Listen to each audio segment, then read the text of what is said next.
तू मेरी जान है। तभी जानू आते हुए बोली, डैड क्या हुआ? राघव की नजर जानू पर जाती है तो जल्दी से बोलता, कुछ नहीं बेटा, वो आपकी बड़ी माँ आपसे मिलना चाहती, जाओ उनसे मिलो।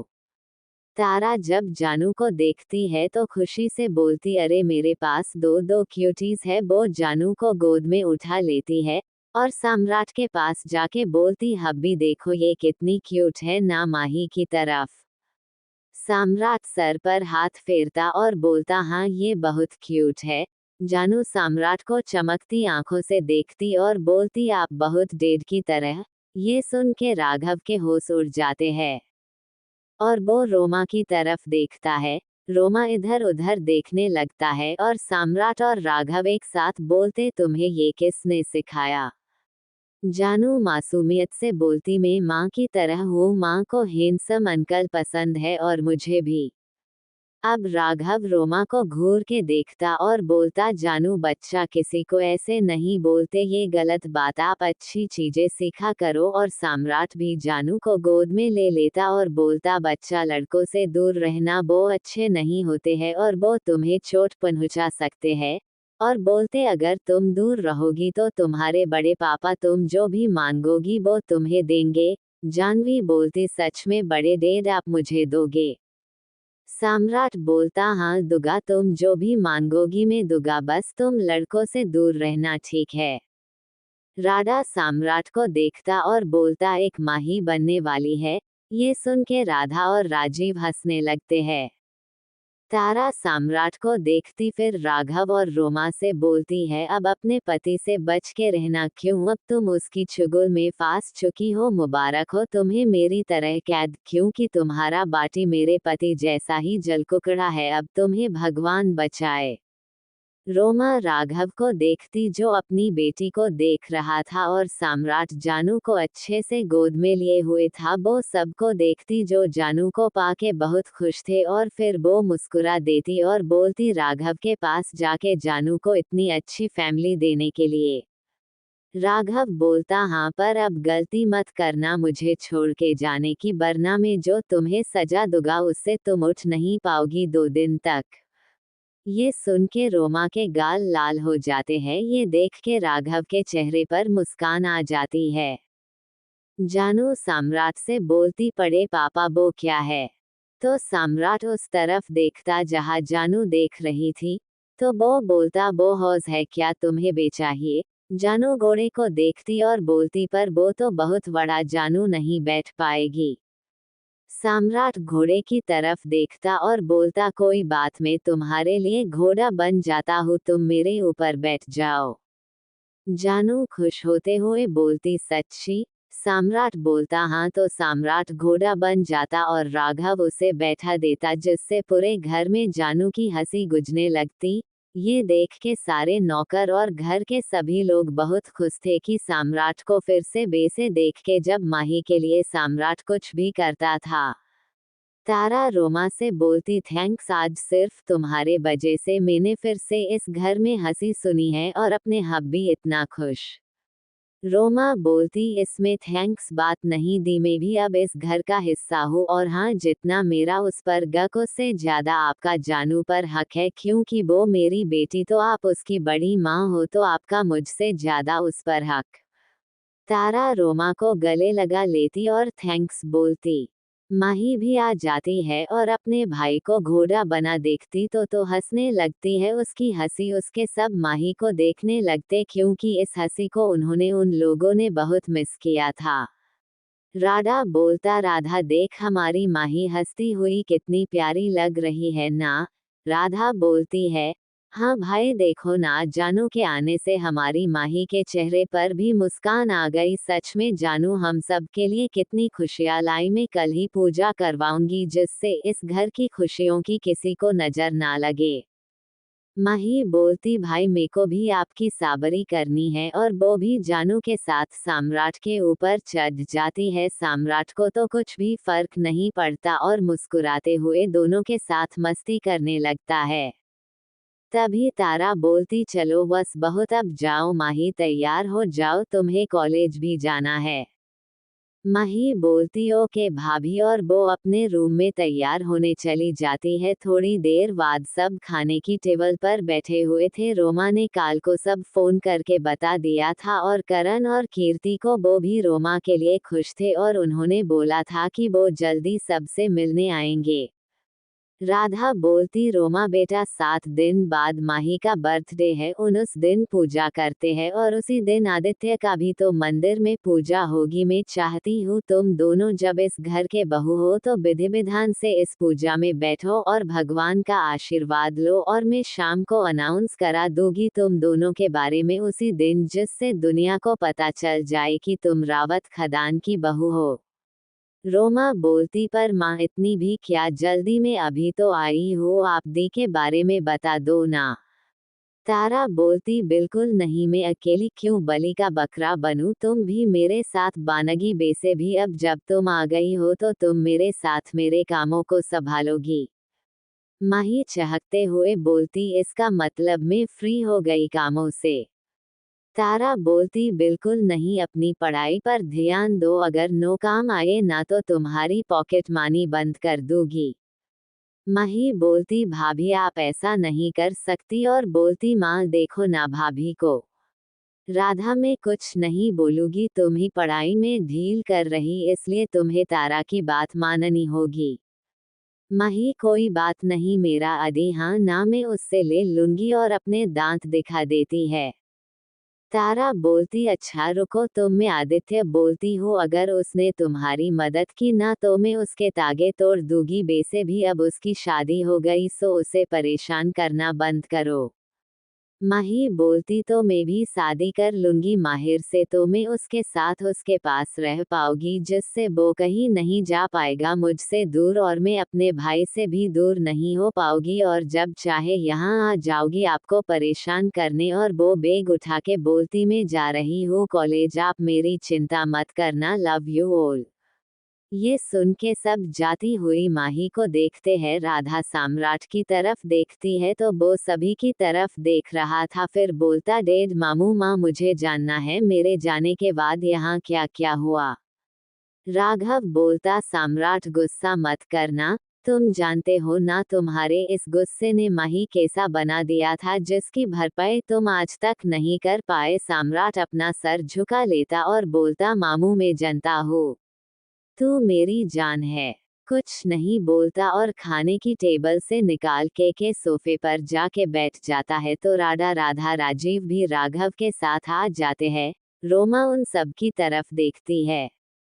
तारा बोलती छोटी इस मामले में मत पड़ना, बना तुम ही बीच में पिसोगी जे में हर बार फांस जाती, इससे अच्छा हम अपना घर सब लें क्योंकि सम्राट को बिल्कुल नहीं पसंद कि माही के मामले में कोई भी बीच में आए।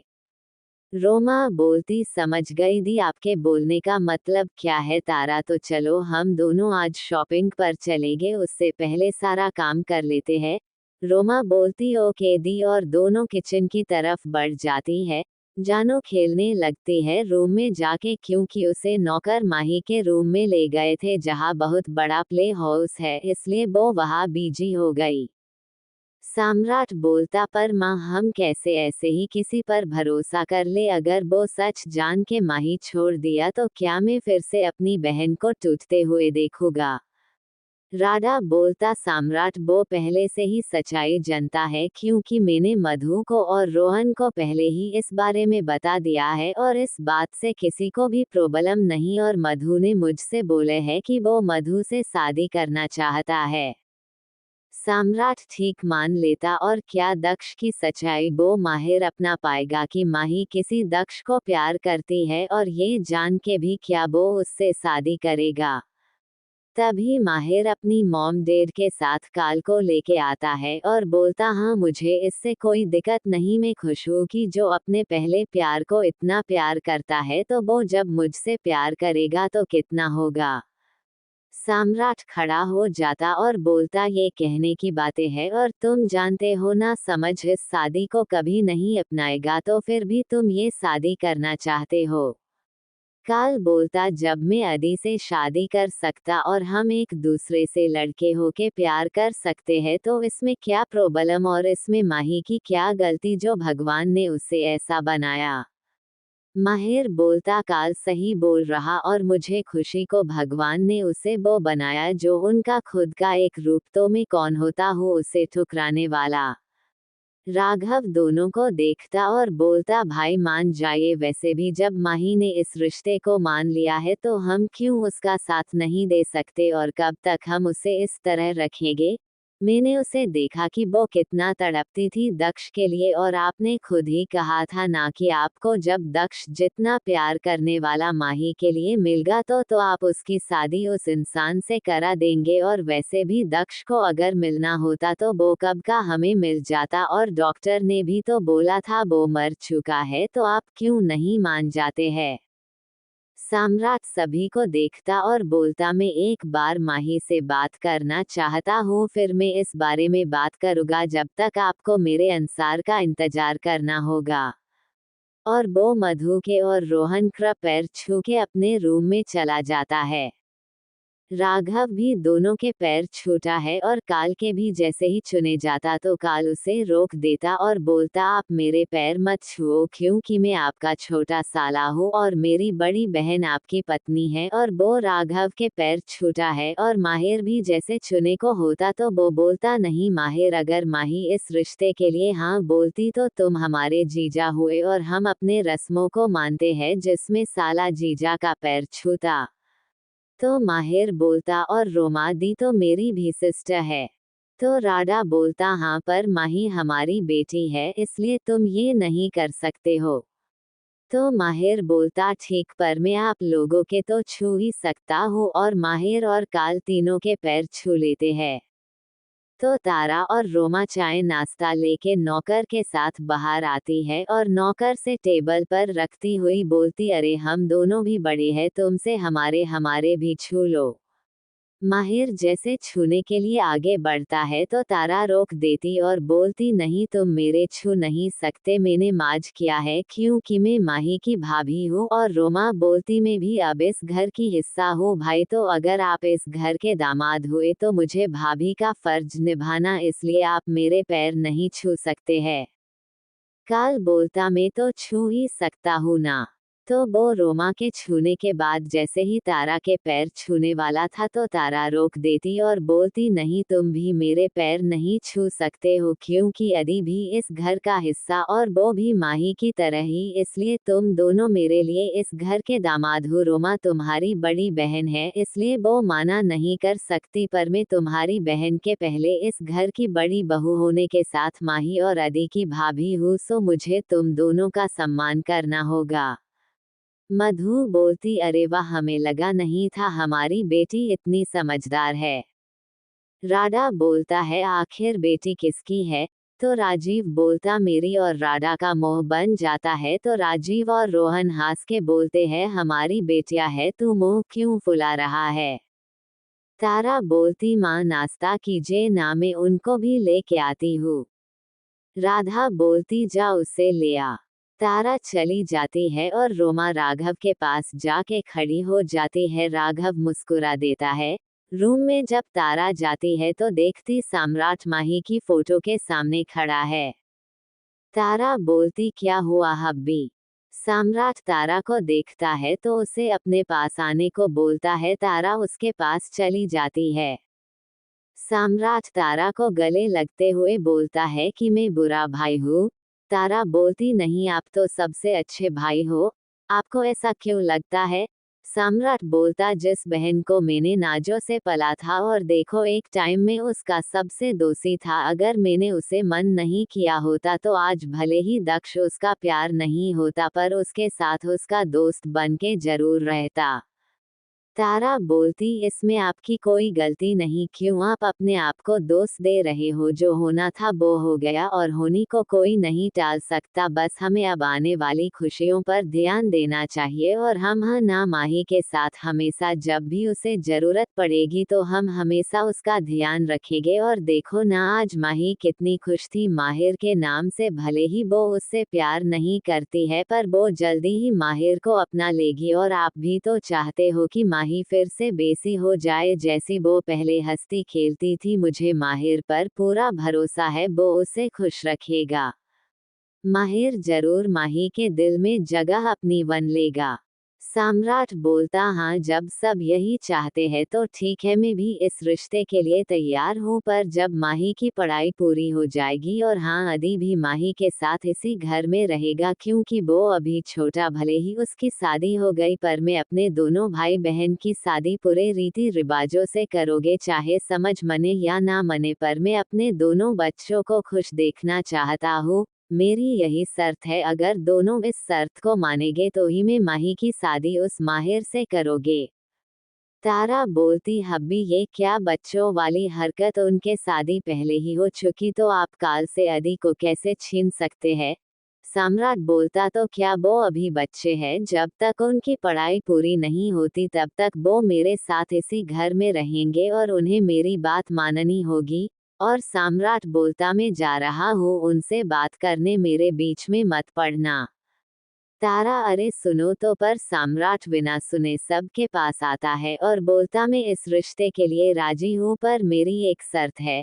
माहिर बोलता, मैं हर शर्त मानने को तैयार हूँ, बस आप शादी के लिए मान जाइए। सम्राट बोलता, तुम दोनों को माननी है मेरी बात। तो राडा बोलता, ये बात सम्राट क्यों तुम्हारी बात मानेगा। सम्राट बोलता, मामू क्योंकि मैं जो बोलने वाला हूँ उसमें मुझे दोनों की मंजूरी चाहिए। काल बोलता, ठीक, मैं अपने दोस्त के खुशी के लिए सब कुछ करूँगा जो आप बोलो। सम्राट, तो ठीक, आदि आज से हमारे पास रहेगा जब तक माही और शादी माहिर से नहीं होती और आदि की शादी दोबारा तुमसे नहीं होती जब तक दोनों की पढ़ाई पूरी नहीं हो जाती है। कल बोलता, ये आप कैसे बोल सकते हैं, हमारी शादी पहले ही हो चुकी और मैं क्यों अपनी जान से दूर रहूंगा। तो सम्राट बोलता, तो ठीक, भूल जाओ कि माही की शादी में माहिर से करूँगा।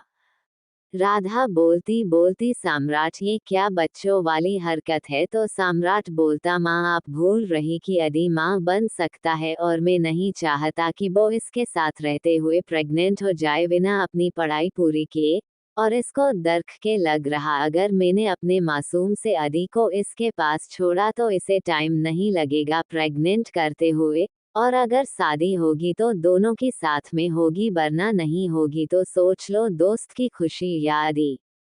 काल माहिर की तरफ देखता और सभी की तरफ देखता और बोलता, ठीक, मैं ये शर्त मानने के लिए तैयार हूँ, पर आपको भी मेरी शर्त माननी होगी कि हम जब चाहे माही और अदी से मिलने आ सकते या मिलने को बुला सकते हैं। सम्राट, ठीक, मैं इस बात के लिए तैयार हूँ।